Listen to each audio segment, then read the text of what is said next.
Nearly 30 students at Marshall Simons Middle School and Burlington High School have advanced to the state competition for National History Day, with thousands of students across the world researching facts and creating projects on a meaningful topic in a specified format, giving students a chance to excel at what they want to do. It's run with the Smithsonian and the Library of Congress, and every year they are given a theme, and students can pick any topic they'd like within that theme.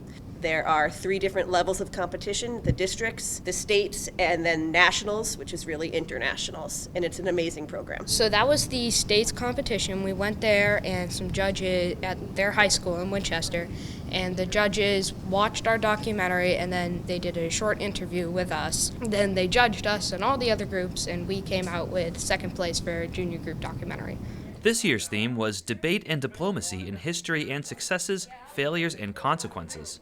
These students are hard at work, some individually, others in groups, on independent documentaries on topics and issues that interest them the most. The After School Club meets every Tuesday afternoon at the MSMS Library to prepare for the competition, writing thesis statements, along with learning research and analysis skills. The first time around, it took me about a week to write the script, a week to edit it and record, and then another week for editing.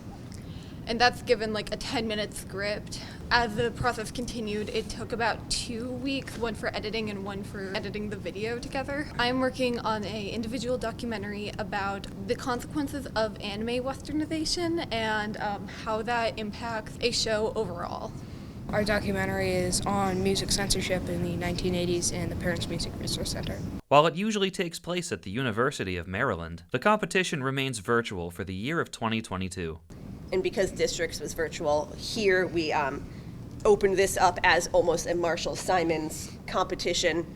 And it wasn't being judged, but every student who participated had their poster or documentary or paper out and displayed, and we had a huge turnout from the teachers here. The teachers, parents, some school committee members able to come by. It was very nice. It was really nice that everybody got a chance to see how hard they've been working. We'll sometimes talk to the high schoolers, many of whom still participate, and when it comes time to, a teacher says, all right, you need to write a thesis statement, people are panicking. These kids know what a thesis is, and they can probably write it in their sleep by this point. Primary sources, secondary sources. How to interview and talk to people is one of the greatest things, is we tell them people will want to talk to you.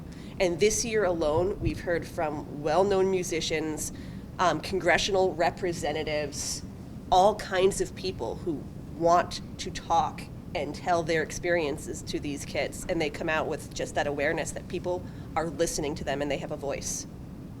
It's very nerve-wracking to have a little project I started get shown to tons of people. From the Richard J. Connors Learning Commons at Marshall Simons Middle School, this is John Vias for BNEWS Weekly.